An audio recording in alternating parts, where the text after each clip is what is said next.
नमस्कार, आप देख रहे हैं डीडी न्यूज। आपके साथ मैं हूं गौरव श्रीवास्तव। शाम के 7 बज चुके हैं। भारत एट 7 लेकर हम हाजिर हैं। तो खबरें राज्यों की, साफ तौर पर जो तमाम राज्य हैं उनकी खबरें हम आपको दिखाएंगे। तो चलिए शुरुआत करते हैं और सबसे पहले नजर हेडलाइंस पर।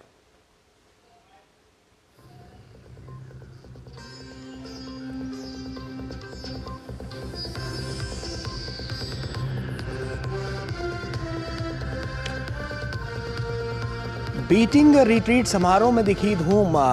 प्रधानमंत्री नरेंद्र मोदी, राष्ट्रपति द्रौपदी मुर्मू समेत तमाम गणमान्य लोग उपस्थित।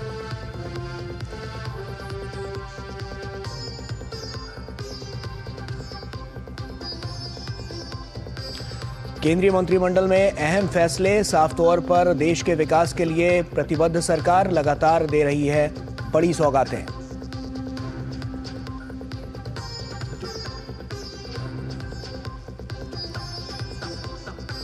दिल्ली में सत्ता का संग्राम। दिल्ली विधानसभा चुनाव को लेकर तैयारियां चरम पर। तमाम बड़े नेताओं और दिग्गजों ने झोंकी ताकत।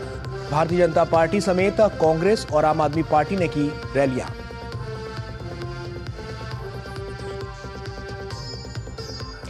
और प्रयागराज में श्रद्धालुओं का जनसैलाब। लगातार बढ़ रही है भीड़ और उसी के साथ प्रशासन ने किए चाक चौबंद इंतजाम।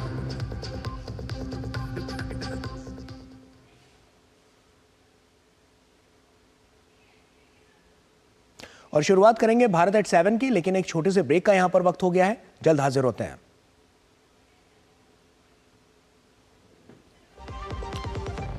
खाने में तो स्वाद नहीं है। अरे किफायती लाल सस्ते वाले दाल मसाले स्वाद हुआ बेकार। इधर कीमती लाल को देखो खाना बना कमाल। MDH की हल्दी मिर्ची धनिया करे कमाल। ये रंग दे, ये खुशबू दे, ये तीखा, ये कम पड़े। क्या निराला MDH मसाला।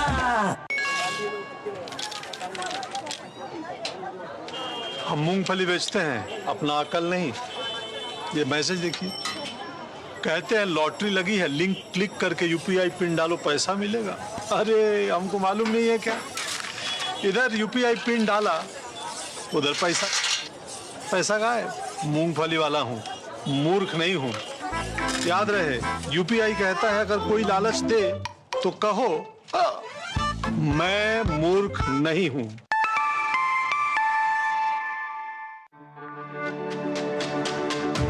मेरी पसंद, मेरी पसंद, मेरी पसंद, मेरी पसंद, हमारी पसंद, हम सबकी पसंद। मजबूत देश का मजबूत सरिया हो गया स्टील। इन्वेस्टमेंट की रेगुलर इंफॉर्मेशन मिलती है क्या? बिल्कुल। पूछ। विड्रॉ करने के बाद पैसे कितने टाइम में मिलते हैं? सुन सवाल चंद, म्यूचुअल फंड सही है .com पर लॉग इन कर। वहां तेरे सारे सवालों के जवाब मिल जाएंगे, समझा? कौन सी वेबसाइट? म्यूचुअल फंड सही है .com। सही है। म्यूचुअल फंड निवेश बाजार जोखिमों के अधीन है। योजना से जुड़े सभी दस्तावेजों को ध्यान से पढ़ें। MDH का किचन किंग किचन में हो तो हम सब कुछ बना सकते हैं। बैंगन का भरता, आलू गोभी, भिंडी मसाला और भी बहुत कुछ। MDH।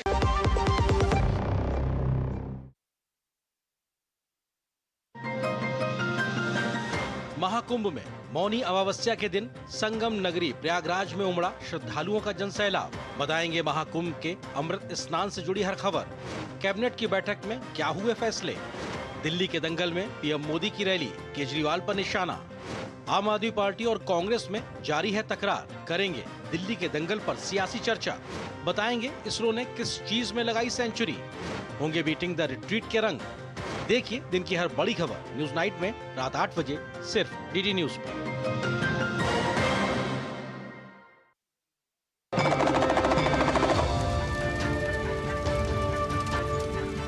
जिसका आदि है ना अंत है, वो आस्था अनंत है। सत्य सनातन संस्कृति। ब्रेक के बाद एक बार फिर से आप सभी का स्वागत है। मनचलों की अब खैर नहीं। जी हां, मनचलों पर नकेल कसने के लिए राजस्थान में एंटी रोमियो स्क्वाड बनाया गया है और अब इसकी तर्ज पर लगातार तेज गति के साथ काम होता हुआ नजर आ रहा है। और राजस्थान में मनचलों के खिलाफ अब कार्रवाई के लिए कालिका पेट्रोलिंग यूनिट का भी गठन किया गया है। देखिए खास रिपोर्ट। राजस्थान में महिलाओं की सुरक्षा को लेकर बड़ा कदम। रोमियो बंद सड़क पर मस्ती करने वालों की राजस्थान में लगेगी क्लास। एक क्लिक पर बेटियों को मिलेगी सुरक्षा। राजस्थान में महिलाओं के साथ होने वाली आपराधिक घटनाओं पर लगेगी लगाम। राजस्थान में मंचलों के खिलाफ कार्रवाई के लिए कालिका पेट्रोलिंग यूनिट का गठन।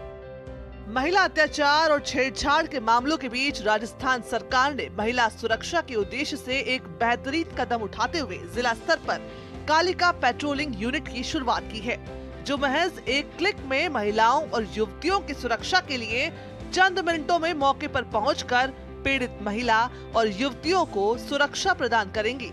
हनुमानगढ़ के एसपी अरशद अली ने बताया कि इस यूनिट में 6 महिला कांस्टेबल हैं, जो 3 स्कूटियों पर सवार होकर प्रतिदिन शहर में गश्त कर रही हैं। एसपी ने बताया कि पहली पारी सुबह 8 बजे से दोपहर 2 बजे तक और दूसरी पारी दोपहर 2 बजे से रात 8 बजे तक महिला कांस्टेबल पेट्रोलिंग कर रही है। एसपी ने बताया कि इस पेट्रोलिंग यूनिट के लिए नोडल अधिकारी भी बनाया गया है। 3 कालिका यूनिट्स बनाई गई हैं, जिनमें 3 स्कूटीज नई दी हैं और विथ हेलमेट और साजो सामान के साथ में है। और उसमें प्रत्येक स्कूटी पे 2-2 लड़कियां जो ट्रेंड हैं, पुलिस कांस्टेबल्स हैं। इस तरह से 6 लड़कियों की हमने 3 यूनिट बनाई है, जो आत्मरक्षा में भी ट्रेंड है। कालिका यूनिट सार्वजनिक स्थल जैसे शैक्षणिक संस्थाओं, बाजार और मॉल सहित अन्य भीड़भाड़ वाले इलाकों में पेट्रोलिंग करेगी। इस पहल का उद्देश्य क्षेत्र में महिलाओं और बालिकाओं को सुरक्षा का माहौल प्रदान करना और अपराधों को रोकने के लिए गश्त व्यवस्था को मजबूत करना है। इन यूनिट्स में प्रशिक्षित महिला पुलिस कर्मी शामिल हैं, जो संवेदनशील इलाकों जैसे स्कूलों, कॉलेजों और बाजार क्षेत्र में लगातार गश्त कर रही हैं।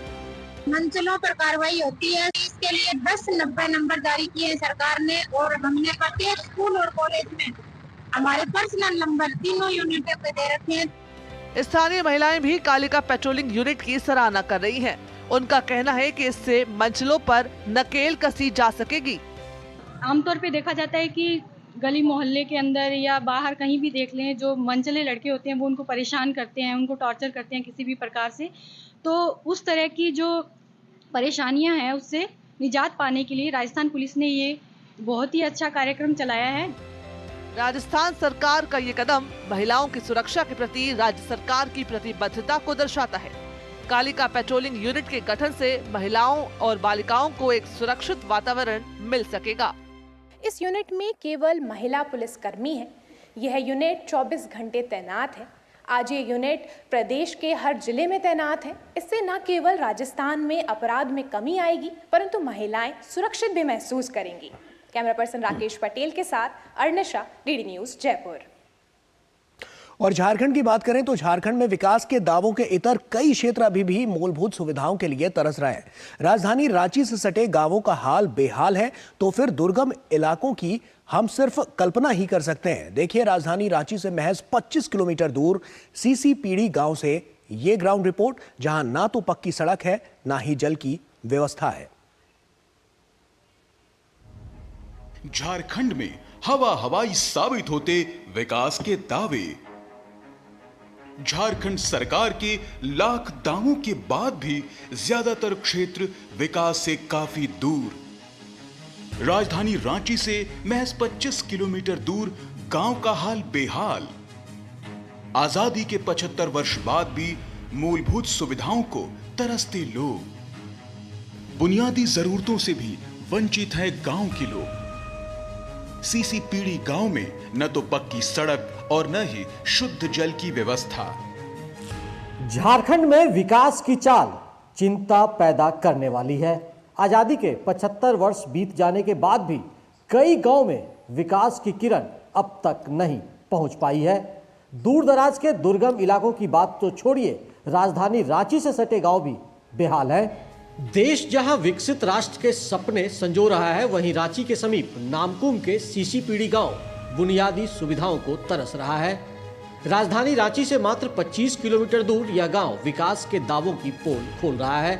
यहां ना तो पहुंचने के लिए पक्की सड़क है और ना ही लोगों के पास पीने के लिए शुद्ध जल। यहाँ डोभा भी ठीक नहीं है, पानी इसी से पीते हैं, खाते हैं, बैल बकरी भी, कपड़ा उपड़ा सब धोता है। इस गांव में ग्रामीण कच्चे कुएं, जिसे डाड़ी कहा जाता है, उस पर पूरी तरह निर्भर है। यह डाड़ी भी गर्मी के दिनों में सूख जाता है, फिर पानी की तलाश और बढ़ जाती है। यहाँ के लोग तंत्र की लापरवाही की वजह से दूषित पानी पीने को विवश है। डोभा में जो हम नहाते हैं तो कपड़ा उड़ा सब धोते हैं, फिर बैल बकरी सब चीजें पीता है, खाता है। कष्टदायक बात यह भी है कि इस इलाके में पक्की सड़क का भी अभाव है, जो पानी की तलाश और आवागमन को और मुश्किल बना देता है। बीमारी की हालत में मरीज को अस्पताल तक पहुंचाना परिजनों के लिए बड़ी चुनौती बन जाती है। सीसीपीडी में आने जाने के लिए रास्ता भी पूरा कच्ची है, जिसमें आदमी को आने जाने में बहुत दिक्कत होती है। इतना ही नहीं, खुले में शौच मुक्त झारखंड की परिकल्पना भी यहाँ तार तार होती नजर आती है। महिलाएं अब भी खुले में शौच को विवश है, जिसके कारण महिलाओं को काफी दुश्वारियों का सामना करना पड़ता है।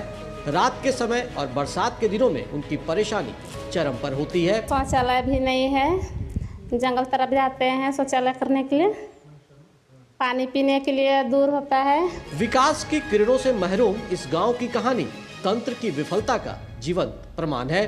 देश में विकास और जन कल्याण की दर्जनों योजनाओं की भरमार है, बावजूद इसके मूलभूत सुविधाओं के लिए यहाँ के ग्रामीणों की तड़प तंत्र की कार्यशैली पर गंभीर सवाल उठाता है, जिस पर चिर निंद्रा में सोई व्यवस्था को जगने की जरूरत है, ताकि देश के अन्य हिस्सों में बहती विकास की बयार यहाँ तक भी पहुँच सके। रांची से डीडी न्यूज के लिए सरिता और विकास के साथ मैं दिवाकर कुमार। और बात अब करेंगे छत्तीसगढ़ की। छत्तीसगढ़ के नक्सल प्रभावित बीजापुर जिले के चिल्कापल्ली गांव में आजादी के बाद पहली बार बिजली पहुंची है और इस ऐतिहासिक घटना से गांव में खुशी का माहौल है, क्योंकि ये 26 जनवरी 2025 को गणतंत्र दिवस के मौके पर हुई है। वहीं चिल्कापल्ली एक माओवाद प्रभावित क्षेत्र है और यहाँ के लोग बुनियादी सुविधाओं से वंचित थे। देखिए डीडी न्यूज संवाददाता सोमेश पटेल की ये ग्राउंड रिपोर्ट। छत्तीसगढ़ के चिल्कापल्ली गांव में आजादी के बाद पहली बार पहुंची बिजली। अंधेरे के साए में रहने वाले गांव में हुआ सुशासन का सूर्योदय। बिजली के कनेक्शन से ग्रामीणों में खुशी की लहर। बच्चे अब रात में पढ़ पाएंगे, ग्रामीणों की खुशी का कोई ठिकाना नहीं। छत्तीसगढ़ सरकार की नियत नेल्लानार योजना से रोशन हुआ चिल्कापल्ली। योजना का उद्देश्य आदिवासी समुदायों के जीवन स्तर को सुधारना। बस्तर संभाग के बीजापुर जिले के चिल्कापल्ली गांव के लोग पिछले कई दशकों से बुनियादी सुविधाओं से वंचित थे, लेकिन अब बरसों तक अंधेरे के साए में रहने वाले गांव में सुशासन का सूर्योदय हो चुका है। बीजापुर जिले के चिल्कापल्ली गांव में आजादी के बाद पहली बार बिजली पहुंची है। चिल्कापल्ली गांव में अब तक बिजली नहीं थी, लेकिन 76वें गणतंत्र दिवस के मौके पर इस गांव को विकास की एक नई सौगात मिली है। बिजली के कनेक्शन से ग्रामीणों में खुशी की लहर है। यह न केवल गांव के लिए ऐतिहासिक दिन है, बल्कि क्षेत्रीय विकास के लिए भी मील का पत्थर साबित होगा। छत्तीसगढ़ सरकार की नियत नेल्लानार योजना के तहत नक्सल प्रभावित क्षेत्रों में विकास के लिए कई महत्वपूर्ण कदम उठाए जा रहे हैं। नियत नेल्लानार योजना छत्तीसगढ़ सरकार द्वारा शुरू की गई एक प्रमुख पहल है, जिसका उद्देश्य राज्य के पिछड़े और दूरदराज के इलाकों में बसे ग्रामीण और आदिवासी समुदायों के जीवन स्तर को सुधारना है। चिल्कापल्ली गांव में पहली बार ग्रिड से इलेक्ट्रिसिटी पहुंचा है। 23 तारीख को हमने चार्ज किया है और ये नियत नेल्लानार योजना के अंतर्गत 6वां गांव है जहां पे ग्रिड से इलेक्ट्रिसिटी पहुंच चुका है। वहाँ के 130 परिवार के लिए बहुत बड़ा सौगात है। चिल्कापल्ली एक माओवाद प्रभावित क्षेत्र है। यहाँ के लोग बुनियादी सुविधाओं से वंचित थे। सड़क, पानी और स्वास्थ्य सेवाओं जैसी सामान्य जरूरतें भी यहाँ के लिए दुर्लभ थीं। ऐसे में बिजली का आना एक बड़ा बदलाव है और इससे गांव के विकास के लिए नई उम्मीद जगी है। अब गांव के लोग नई रोशनी में अपनी जिंदगी को रोशन होते हुए देख रहे हैं। हम लोग धीरे धीरे एक एक गांव को पकड़ के उनको विद्युतीकृत कर रहे हैं। आगे भी हम लोग को उम्मीद है कि कुछ अगले 2-3 महीने में हम लोग और 5-6 गांव विद्युतीकृत कर पाएंगे। स्थानीय लोगों का कहना है कि बिजली आने से उनके जीवन में अनेक सकारात्मक बदलाव आएंगे। अब वे रात में भी सुरक्षित महसूस करेंगे और बच्चों की पढ़ाई में भी अब कोई रुकावट नहीं आएगी। गांव में अब तक जो शिक्षा और अन्य सामाजिक गतिविधियां प्रभावित हो रही थीं, बिजली के आने से उनमें भी सुधार होगा। आखिरकार यह पहल इस बात का उदाहरण है कि गांवों को आम जरूरी सुविधाएं मुहैया कराया जाए तो उनकी क्षमता में वृद्धि हो सकती है और यह पूरे क्षेत्र को एक नए विकास की दिशा में अग्रसर कर सकता है। Somesh Patel, TD news, Chhattisgarh. और वहीं स्वच्छ शहर इंदौर के नाम एक और बड़ी उपलब्धि जुड़ गई है। इंदौर को वेटलैंड सिटी का दर्जा मिल गया है और विश्व के 31 शहरों में से भारत के इंदौर को वेटलैंड सिटी का तमगा मिला है। अंतर्राष्ट्रीय स्तर का ताज मिलने के बाद प्रधानमंत्री नरेंद्र मोदी ने भी इंदौर को बधाई दी है। दुनिया के 31 वेटलैंड सिटी में शामिल हुआ एमपी का इंदौर। पर्यावरण की दृष्टि से इंदौर स्वच्छतम शहरों में से एक। इंदौर के साथ ही उदयपुर को भी वेटलैंड सिटी का तमगा मिला। अंतर्राष्ट्रीय संस्था रामसर कन्वेंशन द्वारा 31 वेटलैंड शहरों की सूची जारी। पर्यावरण संरक्षण के क्षेत्र में काम करने वाली अंतर्राष्ट्रीय संस्था है रामसर। इंदौर ने रामसर कन्वेंशन द्वारा प्रतिष्ठित वेटलैंड सिटी के रूप में नामित होकर एक और उपलब्धि हासिल की है। पर्यावरण संरक्षण के लिए समर्पित एक अंतर्राष्ट्रीय संगठन रामसर ने 31 वेटलैंड शहरों की सूची की घोषणा की है, जिसमें शहरी विकास को आगे बढ़ाते हुए वेटलैंड को संरक्षित करने में उत्कृष्टता हासिल करने वाले शहरी केंद्रों को मान्यता दी है। पहली बार 2 भारतीय शहरों इंदौर और उदयपुर ने इस प्रतिष्ठित सूची में स्थान प्राप्त किया है। मध्य प्रदेश और देश दोनों के लिए गौरवपूर्ण उपलब्धि है। इंदौर शहर न केवल पर्यावरण की दृष्टि से देश और प्रदेश के सबसे स्वच्छ शहरों में से एक रहा है, बल्कि इंदौर को देश का पहला वेटलैंड शहर होने का गौरव भी प्राप्त हुआ है। औद्योगिक क्षेत्र के रूप में विकसित इंदौर पर्यावरण के क्षेत्र में भी संतुलन बनाए हुए है। इंदौर के लिए ये बहुत गौरव की बात है कि जो वेटलैंड सिटी का टाइटल दिया है आज वर्ल्ड सिटीज़ में इंक्लूड हुआ है, इंडिया वर्ल्ड मैप में अब इंदौर का नाम। तो उसके लिए अब लोगों से भी सहायता चाहिए हमको। लोगों से अपील करना है हमको कि इंदौर वासी अब पानी को कमी नहीं होने दे और ये तालाबों को संरक्षण करना बहुत जरूरी है। रामसर कन्वेंशन को वेटलैंड पर संधि के नाम से भी जाना जाता है। इस संधि पर वर्ष 1971 में ईरान के रामसर नामक स्थल पर दुनिया के विभिन्न देशों द्वारा हस्ताक्षर किए गए थे। इस प्रकार ये एक अंतर सरकारी संधि है जो वेटलैंड्स और उनके संसाधनों के संरक्षण के लिए एक रूपरेखा प्रदान करती है। इंदौर को वेटलैंड सिटी का दर्जा मिला, ये बहुत ही सुखद घटना है। उदयपुर के साथ साथ हमें भी ऐसा दर्जा मिला और पूरे वर्ल्ड में इंदौर को वो सम्मान प्राप्त हुआ जिसका वह अधिकारी था। वेटलैंड सिटी बनने से यहाँ के इकोसिस्टम बहुत अच्छा डेवलप हो जाएगा और जो बर्ड्स माइग्रेट होती है उनकी भी संख्या बढ़ेगी। इंदौर शहर के पास में उज्जैन बना तो एक धार्मिक पर्यटन बढ़ा, लेकिन ये वेटलैंड सिटी घोषित होने के बाद इकोलॉजिकल जो टूरिज्म है वो भी बढ़ेगा और वो टूरिज्म बढ़ने से आर्थिक लाभ शहर को भी पहुंचेगा। अब तक तालाबों को ही वेटलैंड का दर्जा दिया जाता रहा है। पहली बार पूरे शहर को वेटलैंड का दर्जा दिया गया है। पर्यावरण मंत्रालय ने 2023 में वेटलैंड सिटी का प्रस्ताव भेजा था। इस नई उपलब्धि के बाद इंदौर ने विश्व के मानचित्र पर एक नई उपलब्धि हासिल की है। वहीं देश के सबसे स्वच्छ शहर इंदौर ने तालाब और सरोवर संरक्षण का एक नया संदेश पूरे विश्व को पहुंचाया है। कैमरा पर्सन विजय कुमार शर्मा के साथ Shreyas Dwivedi, DD news Bhopal.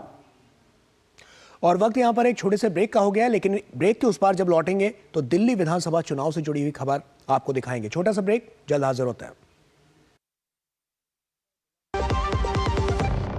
Muthoot finance पेश करते हैं गोल्ड लोन मेला। गोल्ड लोन लेने पर और कस्टमर रेफर करने पर पाइए सुनहरा मौका, लाखों के गिफ्ट वाउचर जीतने का, साथ ही साथ जीतें आप 24 कैरेट खरा सोना। गोल्ड लोन लेने के लिए आज ही मुथूट फाइनेंस की ब्रांच में जाइए या फिर कॉल कीजिए 1-800-313-1212। एक ऐसा तबका जो रिटायरमेंट के बारे में आज भी बिल्कुल नहीं सोचता, वो है औरतें। औरतें कमा के भी वल्नरेबल हैं। सो एनपीएस एक इक्वालिटी ला रहा है। हम सब एक बराबर प्लेटफॉर्म पे हैं। अपने बेहतर कल को सुनिश्चित करने के लिए एनपीएस जरूरी है। जब धरती चीर कर निकलता है लोहे का पत्थर और मिलता है मोंगिया के जोश से, फिर तपता है, पिघलता है और बनता है फौलाद। अब होता है सरिया सारी खूबियों के साथ। मोंगिया स्टील, मजबूत देश का मजबूत सरिया। गोल्डी मसाले के 100 ग्राम के स्पेशल पैक्स में फ्रेशनेस लॉक है। ऐसे गोल्डी मसाले जहां जाएं रिश्ते बनाएं। ब्रेक के बाद एक बार फिर से आप सभी का स्वागत है। बात दिल्ली विधानसभा चुनाव की। दिल्ली विधानसभा चुनाव के लिए तीनों प्रमुख दलों ने अपनी पूरी ताकत झोंक दी है। आज प्रधानमंत्री मोदी ने उत्तर पूर्वी दिल्ली में एक जनसभा को संबोधित किया। कांग्रेस ने अपना चुनावी घोषणा पत्र जारी किया तो आम आदमी पार्टी ने इसे अपनी योजनाओं की नकल बताया। दिल्ली की रैली में आप पर बरसे पीएम मोदी। कहा 5 फरवरी आएगी, आपदा जाएगी। राहुल गांधी ने कहा केजरीवाल ने शराब घोटाला किया और शीश महल में रहने लगे। केजरीवाल ने नेशनल हेराल्ड मामले को लेकर राहुल गांधी पर साधा निशाना। कांग्रेस के घोषणा पत्र में दिल्ली की जनता के लिए 14 बड़े ऐलान। प्रधानमंत्री नरेंद्र मोदी ने दिल्ली विधानसभा चुनाव के लिए उत्तर पूर्वी दिल्ली क्षेत्र में चुनावी रैली को संबोधित किया। इस दौरान उन्होंने आम आदमी पार्टी और कांग्रेस पर जमकर निशाना साधा। चुनाव प्रचार के दौरान पीएम मोदी ने कहा कि दिल्ली वालों को भाजपा के संकल्प और मोदी की गारंटी पर पूरा भरोसा है। साथियों, इनकी झूठ बोलने की ताकत इतनी है कि आपको जरा मेहनत ज्यादा करनी होगी, क्योंकि चेहरा इतना भोला भाला करके झूठ बोलते हैं। आपने वो चार्ल्स शोभराज का नाम सुना होगा। वो जाना माना ठगी था, लेकिन ठगी करने में ऐसा एक्सपर्ट था कि हर बार लोग गलती कर बैठते थे, हर बार लोग फंस जाते थे। और इसलिए ऐसे लोगों से संभल के रहना बहुत जरूरी होता है। वहीं कांग्रेस ने दिल्ली चुनाव के लिए अपना घोषणा पत्र जारी कर दिया है। घोषणा पत्र में कांग्रेस ने 20 बड़े वादे किए हैं। इस दौरान कांग्रेस नेता जयराम रमेश ने शीला दीक्षित शासनकाल की याद दिलाते हुए उस मॉडल की सराहना की। प्रदूषण और संदूषण के मामले में दिल्ली सर्वोपरि है। आम आदमी पार्टी की सरकार है, वो भी इसको इतनी गंभीरता से जो लेना चाहिए था नहीं लिया है। आम आदमी पार्टी ने कांग्रेस के घोषणा पत्र की आलोचना करते हुए कहा कि कांग्रेस ने उनके योजनाओं का नकल की है। मुझे लगता है कि उनके पास 2 स्टेट्स हैं, वहाँ वो सारी स्कीम्स इम्प्लीमेंट करके दिखा दें। यहाँ पे अरविंद केजरीवाल जी की स्कीम्स को कॉपी करके तो लोग तो ओरिजिनल को ही चूज करेंगे। Why will they choose the copy? इस बीच जैसे जैसे मतदान के दिन नजदीक आ रहे हैं, वैसे वैसे चुनाव प्रचार में तेजी आ रही है और सभी दलों के स्टार प्रचारकों ने अपने अपने दल के लिए प्रचार की कमान संभाल रखी है। Bureau report, DD news. और इसी के साथ फिलहाल इतना ही, लेकिन जाते जाते आपको दिखाते हैं महाकुंभ मेले में मौनी अमावस्या पर उमड़ा श्रद्धालुओं का जनसैलाब।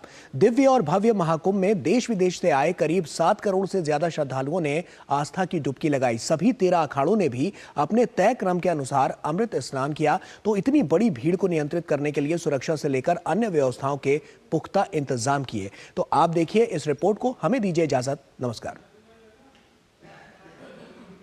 मौनी अमावस्या पर तीर्थ स्नान और दान पुण्य का अत्यधिक महत्व होता है और इस दौरान अगर महाकुंभ का पवित्र संयोग हो तो इस अमावस्या का महत्व और अधिक बढ़ जाता है।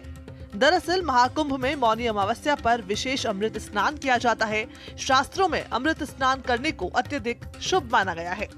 इस दिन लगाई गई आस्था की डुबकी मोक्ष का मार्ग मानी जाती है और कहते हैं कि इससे सभी पाप धुल जाते हैं।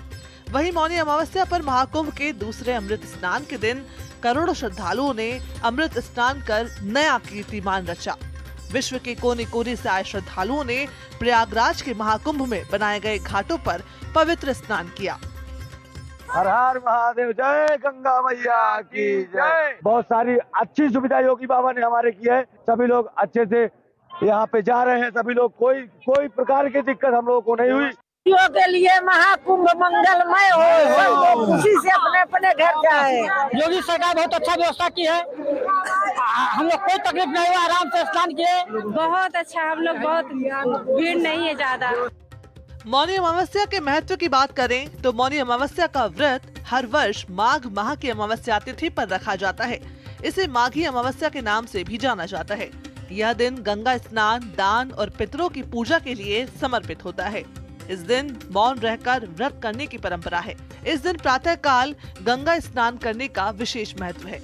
यदि गंगा स्नान संभव न हो पाए तो घर में ही स्नान के पानी में गंगा जल की कुछ बूंदें डालकर स्नान करना चाहिए। स्नान के उपरांत भगवान सूर्य को जल अर्पित करना चाहिए।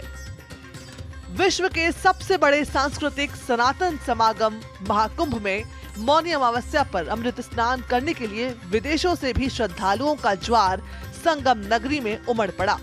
विदेश से आए लोगों ने अमृत स्नान का आनंद लिया और सरकार द्वारा महाकुंभ में हुई तैयारियों की तारीफ कर आस्था की डुबकी लगाई। Very grateful to be here in the Mahakumbh. Everything has been very smooth. All the facilities have been great. I'm very blessed to be here. Everything has been magic as only Mother India can be, and we have been welcomed and supported by everyone. Now we are going to take our bath, and thank you so much India for having us. I've been visiting the Kumbh Mela for 2 weeks now. It's been fantastic. वहीं महाकुंभ मेले में करोड़ों श्रद्धालुओं के साथ ही विभिन्न अखाड़ों के साधु संतों और नागा साधुओं ने भी अमृत स्नान किया। साथ ही संगम में तीनों पीठों के शंकराचार्यों ने भी अमृत स्नान किया। महाकुंभ दुनिया का सबसे बड़ा धार्मिक आयोजन है, जहां करोड़ों लोगों का एक साथ एकत्रित होना सनातन धर्म के महत्व को दर्शाता है। Bureau report, DD news.